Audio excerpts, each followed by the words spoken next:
light within my heart, light within my thoughts, light within my words. May one and all and everything, blessed and loved, ever be. Welcome. I am Sister Hu. In thinking about the very complex topic of racism, I recall reading an article written by a black woman once in which she was describing experiences where she took a step back and watched to see whether this person was being racist or whether they were basically, I think, what's called an equal opportunity offender. It's like, no, he's just rude to everybody. And in some cases she noticed that, yeah, he was just rude to everybody. And no, it had nothing to do with race. It was just somebody who was having a bad day or whatever. A very astute comment she made, though, that I've remembered ever since, is when she said the biggest challenge to erasing racism is the people who insist that everything is racism and the people who insist that nothing is racism. Because in virtually everything in life, we live our daily lives between the extremes. There's a yes and there's a no, there's a right and there's a wrong, and we're somewhere in the middle where it's not always that clear. When I was in graduate school, everyone wanted to be socially conscious and proactive and, oh, we're going to address these social ills and so forth. But the problem with addressing categorical labels is that they're these vague sorts of things that you can never really pin down, because no individual is the embodiment of a category. Having said that, yes, there are specific incidents of what you might call institutional racism. But in trying to address it, we're once again brought back to dealing with people, specific individuals, specific administrators, and to demand that a system suddenly change and do it this way. A system isn't really equipped to respond any more than when you go to a store and there's a particular problem with the price of an item and you want to negotiate. You can't negotiate with a cashier or a checkout clerk, because they don't have the authority or the power or the license, if you will, to do negotiation. Those sorts of decisions can only be made by management. So you have to talk to a manager if you want someone who has the ability to make a unique case-by-case decision. In a similar sort of way, when we're trying to address institutional racism or institutional anything for that matter, saying that I don't want there to be any more stealing in all of my town.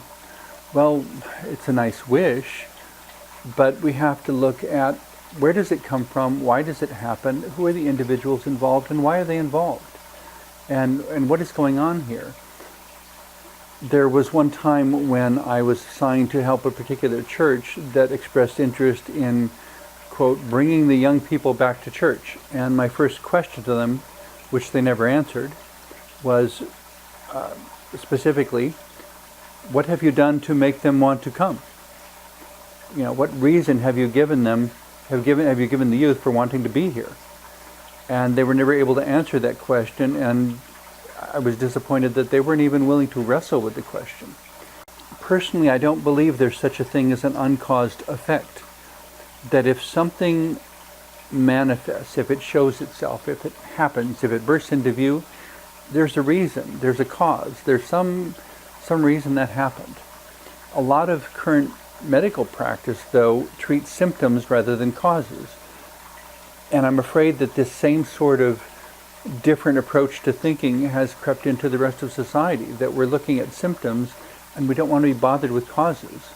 But if you want to figure out why things are happening in order to make something different happen, you have to begin to address causes. Where did this come from? What thinking does it rise from? In some cases, it's that people have lost the ability to think and they are simply operating like robots. I would say they've lost touch with their humanity. Any occupation, be it law enforcement, medical practice, legal practice, representing constituents in the government. At one time, being an elected official was considered public service. That means you're serving the public. I don't know that that's exactly the way the practice plays out anymore. But part of what allowed, empowered that to happen, I think, is that people have lost touch with their humanity. When we lose the ability to empathize, to understand that people are suffering, that needs are happening, that needs need to be addressed, that there is a problem to solve, that there is a duty in being an elected official, in having any job, whether you're a garbage collector or a police officer or a town councilman, there is a duty associated with that definition, a practice. In my graduate school studies, I took that and I applied it to ministers and said, what, after all, is the essential contribution of spiritual vocation? After weeks of reading different intellectual books and contemplating it deeply and just pulling at the idea from every which direction, it occurred to me that what we're all facilitating, we meaning ministers such as I am also, what we're all facilitating is a relationship between people and that which is greater than themselves. Whatever definition you give to God or whatever you consider the equivalent of God,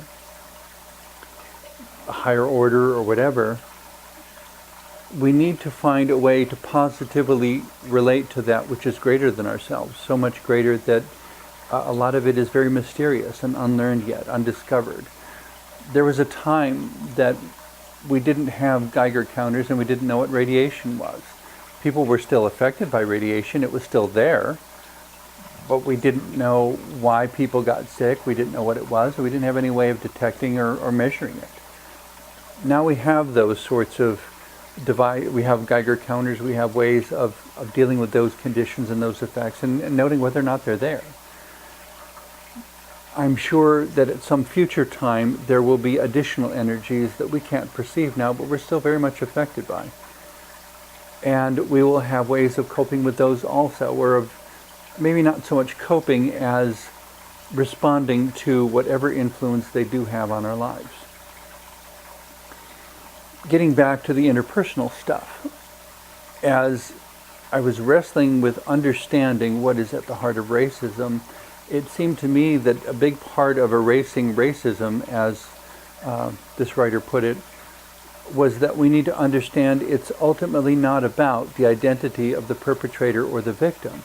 It's about the nature of the action. That it's not a matter, it doesn't matter who did it to whom. It matters that this type of action was done. Murder is murder because somebody dies. It doesn't matter who it is, it doesn't matter who held the knife or the gun or whatever weapon was used. There's a murderer and there's a victim. And it's not about the identity of either one. What makes it murder is the action that happened. What makes racism racism is the action that happens.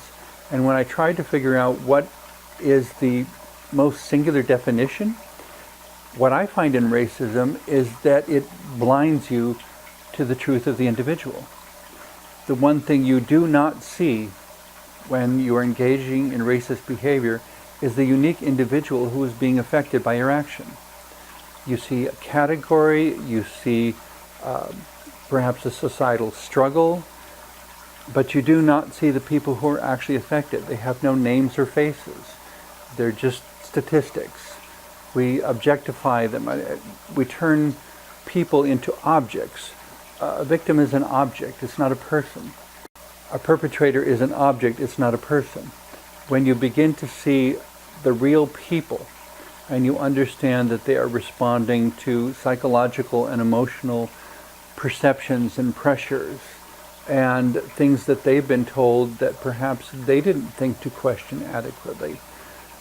I had lots of teachers as I was growing up who insisted that I was supposed to question everything, so I did. And then I learned that there was a difference between what they said and what they wanted me to do. Because on one hand, they said I was to question everything, but then when I questioned them, they didn't always respond very well. I don't mind being questioned, but I expect it to be an intelligent sort of conversation. It's not questioning for the sake of taking somebody down. It's questioning for the sake of learning what's behind it, what's the real cause, what are the signature qualities of this dynamic, of this action. In racism, it blinds you to the individual qualities of both the victim and the perpetrator, and it becomes this action that is essentially, because it is an action, it's not something you can grab with your hands, it's not something you can hold accountable, it's not something you can lock up in jail. It's an action. It happens, and as quickly as it happens, it's gone. It disappeared into the air again, because it's not a physical thing, it's an action. When thought patterns get ingrained in institutions and begin recommending actions that are blind, that are, when the policies discourage the actors, the people doing them, from even seeing the true identity of their victims. When, I don't know that this is a particularly desirable metaphor, but when making war becomes indistinguishable from a video game, where you don't see people die, you see explosions on a screen, you see little blips on the radar, you don't see the light go out in somebody else's eyes, you don't hear the children crying for parents who are no longer there, you don't hear parents crying for children who were killed by shrapnel. You don't see the humanity of it. And you, more importantly, you don't bring your own humanity to it either. If we could bring our own humanity to it, our ingenuity and our creativity, our ability to think and love and respect and communicate could all be brought to bear on a problem, and the violence would be so unnecessary. Because various people have lost touch with their humanity, however, and in so doing have also lost touch with the humanity of others, the value of life goes down. And nature, there's a scientific principle that nature abhors a vacuum. Anytime you create a void, something will rush into it. When the value of life goes down, it creates a void, and something has to flood in to fill that space. And all too often, because people are afraid of the very violence they have created, it becomes this grasping for control, that they are faced with something bigger than themselves, something beyond their comprehension, something so multifaceted and complex that there is no way to say, if we do just this one thing, then magically everything will be better. Reality is a system of many, many pieces and components. If we want to affect the outcome, we have to affect the entire system. We have to figure out what's feeding into it. We also have to address how the gears interconnect and how one thing affects another.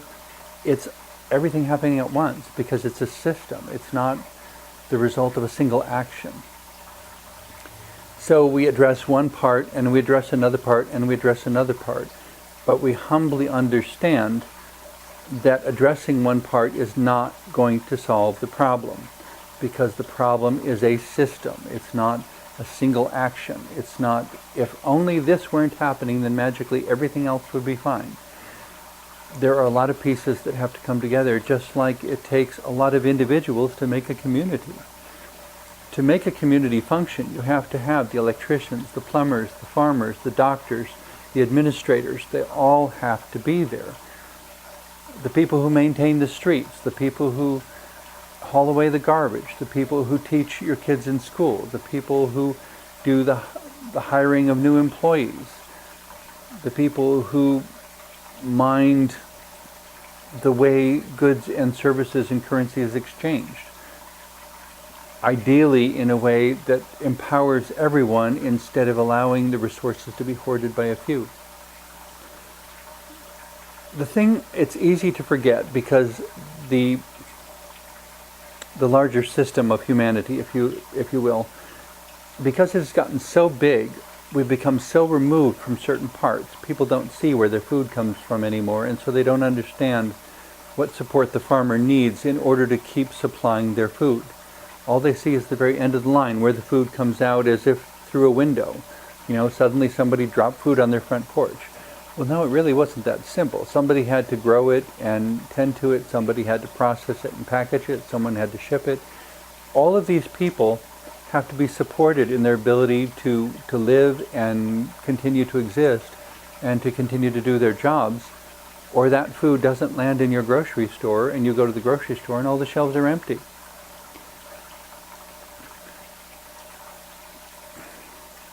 When we recognize that it's the dynamics that matter, that it's the love that matters, that it's the honesty that matters, that lying to someone is almost equivalent to cutting off your fingers, because then you will not be able to expect the best contribution that person has to offer anymore. Or when you want someone to simply be there, but you don't want to have to support them. And yet there is no uncaused effect. For a person to exist, certain things had to come together, certain things had to be in place. In order for a person to continue to exist, certain things need to remain in place. If they don't have food, clothing, and shelter, they're not going to be there to fix your wiring or fix the plumbing or remove the garbage from in front of your house or drive the school bus or deliver the mail. None of that is going to happen unless all of those people have their needs met. It's a very complex interwoven system. A popular notion of someone who may feel overwhelmed by the complexity of the system is this idea of not my problem. I'm not sure exactly where it started, but I don't think it's ever been true. Because of how interconnected everything is, everyone's problem is my problem. The qualifier I would add to that, though, instead of saying it's not my problem, is to recognize the full truth of the problem. That there are certain things I can do, and there are certain things I don't have the ability to do.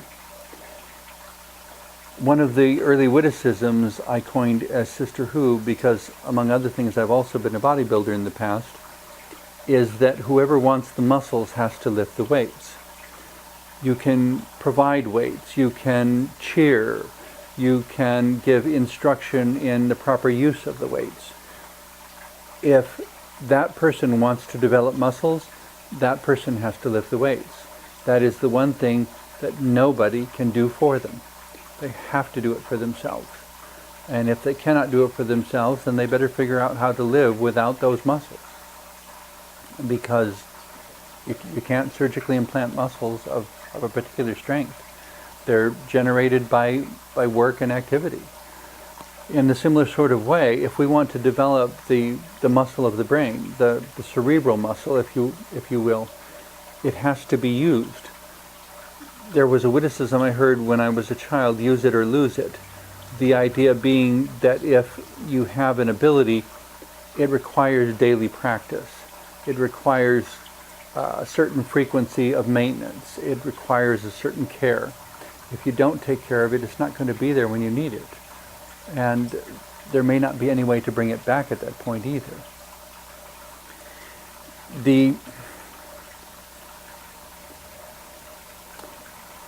In recognizing that it is an action, that racism is an action, that in many cases like racism, where it is an action that we're addressing, there is an action happening and we've evaluated and it is destructive, it's not producing anything good, or perhaps there's a better way to do it that is even less destructive.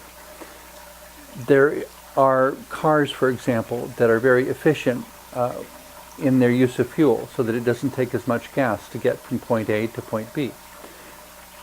But then there are also electric cars. If you don't have to go any further than the range that an electric car will go, you can, if an electric car is available to you, you can get where you need to go, get your need met, and have a vehicle that creates even less pollution than the economy car.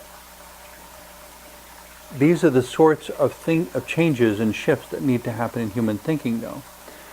That it's about wrestling with a challenge enough to know what it is, what it needs, how it works, and then holding out for those answers that really are the best possible answers at this point, but not clinging to them so much that when an even better answer comes along, you're not willing to say thank you and let them go. It may be that gas-powered vehicles were necessary for a particular phase of human development. They may not be always the vehicle that's necessary. We may come up with even better vehicles that don't require that. The problem with a lot of shifts, or so I've been told over the last 100 years, though, is that there are people who are economically invested in the existing systems. And consequently, they're not seeing the broader picture of where humanity could go, reaching for the better solutions, because they are making lots of money off of the way things are. I would suggest that if they remember that what matters most in life are things that money can't buy: love, family, relationships, your own self-respect, that it's not about having the most or having the biggest or the best or whatever, because ultimately each of us is only here for a limited amount of time.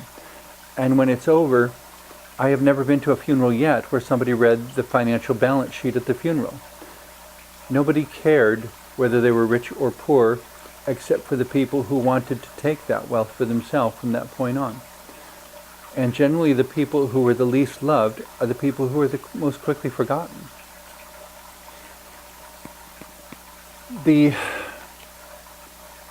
Considering that we are only here for a limited amount of time, my personal definition of the word success is that one uses the few moments that one has, the limited number of moments, whether it be many or few, to create something that will outlive you, to, in a sense, immortalize yourself by creating a system or an idea or a book or a movie or a song or something that will go beyond you, creating a foundation for your children and grandchildren perhaps, creating a practice of love, an approach to spirituality. There are so many possibilities, and I would say because there are so many possibilities, that's why there's so many people, because it takes that many people to bring this infinite spectrum of possibilities forward and grant humanity the chance to live in peace, to live in prosperity, to live in synchronicity and collaboration.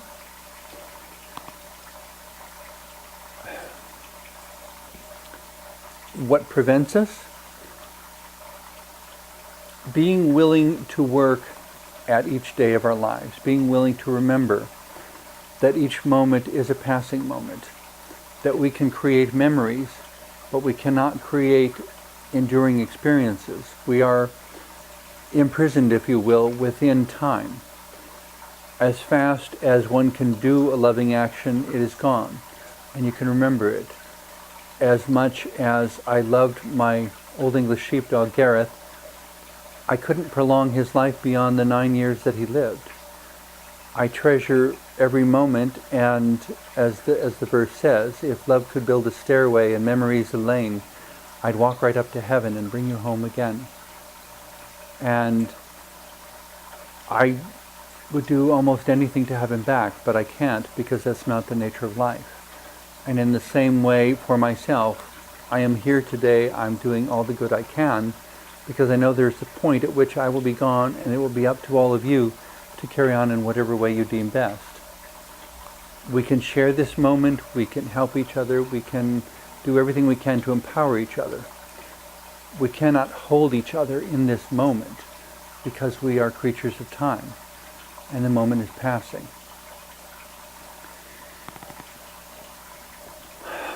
And a paradox to that, of course, is this recording that we're making at the moment, which has the ability to some extent, to outlive me. And so I don't know who will be seeing this or how many times on how many occasions in the future. I do hope that everything I've said within this show is somehow helpful to you as you work out your own unique and wonderful and extraordinary experience of life. That you will not waste it on accumulation that you can't take with you. To end on a light note, I don't know if everyone's heard this yet. It was passed to me a little while back, but I find it so delightfully amusing, and I'm still sharing it with people. The gentleman who argued with God about wanting to take it with him. I've worked so hard for all my money, I really deserve the right to take it with me when I die. And finally, God was tired of hearing this long argument and this complaining and whining. He said, fine, if you really want to bring it with you, fine, bring it with you. And so the man lived a long life, accumulated enormous wealth, had his wealth buried with him, and arrived at Heaven's Gate dragging this heavy chest behind him. And St. Peter at the pearly gate says, you can't bring that in here. And the man says, oh yes I can, I got special permission. You call up to the front desk, you'll find out. So St. Peter calls up to God and says, is this really true? And God says, yes, let him bring him in if he wants it. And so Peter hangs up the phone and says, yes, you can bring it in with you, I guess. But for all the trouble you went, do you mind if I ask what you've got in that chest? And the man proudly throws the lid back, and the gold coins are piled up as high as they can be. And Peter looks at it kind of astonished for a second and finally asks the man, your treasure is pavement? It's not my money or your money, it's the world's money, and the world will keep it. And that's the way it's meant to be. But the only value that wealth has is demonstrating, in however many or few moments you have here, how much good you can do with it. So, show us. How much good can you do with whatever amount of resources you've got?